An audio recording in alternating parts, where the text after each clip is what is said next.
Open your front door right now. You see streets, buildings, lights, people moving through their lives without thinking about survival for even a second. Now imagine none of that exists.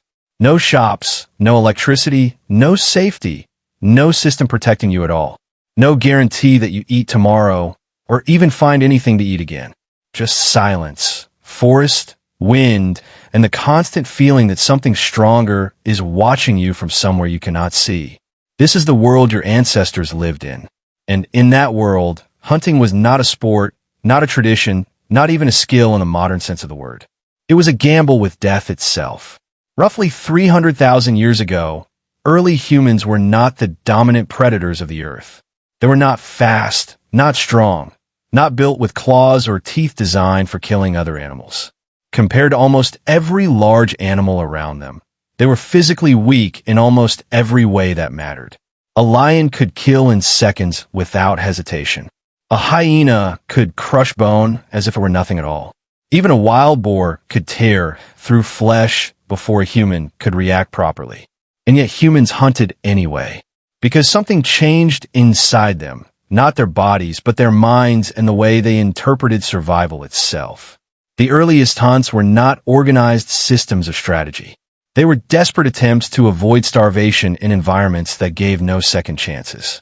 Groups of humans would follow animal tracks for hours, sometimes days, sometimes longer than their bodies should have been able to survive without food or rest. Not because they were skilled trackers at first, but because hunger removed every other possible choice from their lives. Every broken branch mattered deeply. Every footprint mattered just as much. Every disturbed patch of soil could mean survival or complete disappearance, because those small signs were the only language the world gave them. But they were not chasing prey in the way modern people imagine hunting. They were not in control of the situation at all. They were following failure itself. Early humans often relied on persistence hunting, a method that depended entirely on endurance rather than speed or strength. They would select an animal, usually antelope or deer, and begin following it under the burning sun without stopping. No sprinting, no sudden attack, no moment of surprise. Just constant pursuit across endless terrain. The animal would run, stop, run again, stop again, try to escape something it could not fully understand. But humans did something unnatural in the animal kingdom. They did not stop, not even when their bodies demanded it. Hours would pass, then more hours, then an entire day, stretching into exhaustion. Heat building, muscles burning, thirst becoming unbearable. But the hunters continued forward because stopping meant death. Your body is not built like a predator's body, but it carries one advantage that almost no other large animal on land possesses in the same way. Sweat.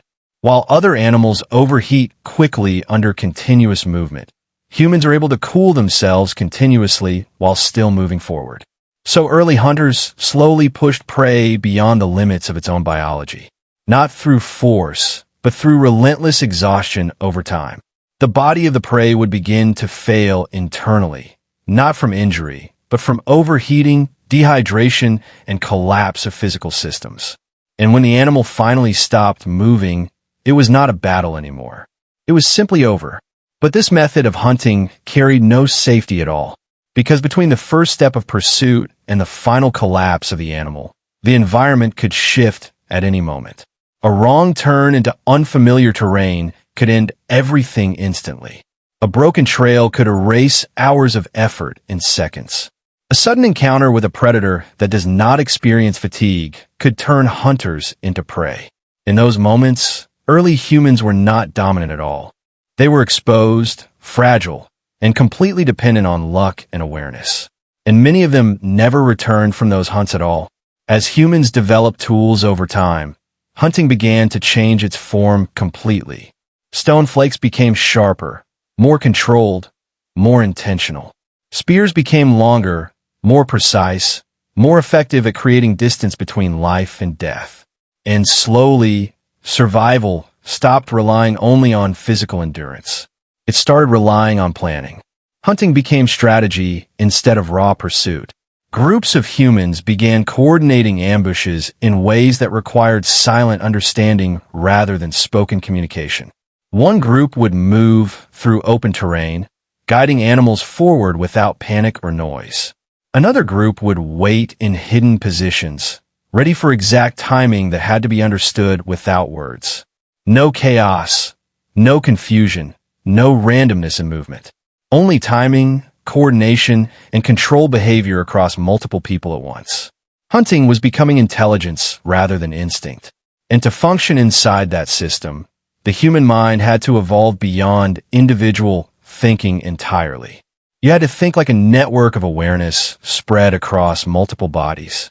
Movement patterns, escape directions, fear responses, timing between groups, terrain structure, wind direction, her behavior, all of it had to be processed at the same time. Because a single mistake meant complete failure. And sometimes it meant death for the entire group. Hunting began shaping intelligence itself in ways that still define how the human brain works today. Then came the weapons that changed everything completely. Atlatls, spears, sharpened stone points designed for distance and penetration. A simple spear is not just a tool for throwing or stabbing. It is the creation of distance between life and death. Before it existed, survival required direct contact with the target, close enough to feel breath, see movement clearly, hear every sound at arm's length. After it existed, killing could happen from a distance that allowed survival to continue afterward. And that distance changed human psychology in ways that went far beyond hunting itself.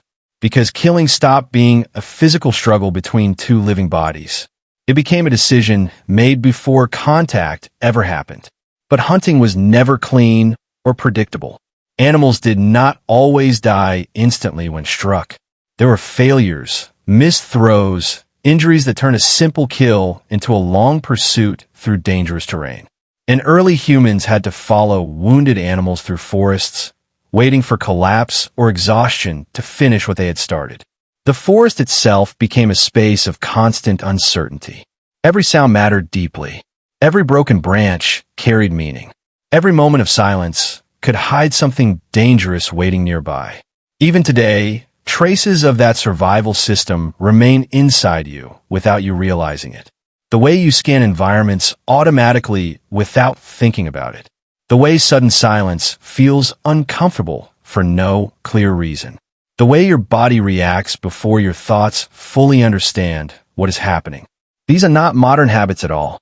They are survival systems built through thousands of generations of constant risk. So when you ask how ancient humans actually hunted for food, the answer is not just spears or tracking or strategy. It is a mind forced to survive in a world where nothing was ever guaranteed.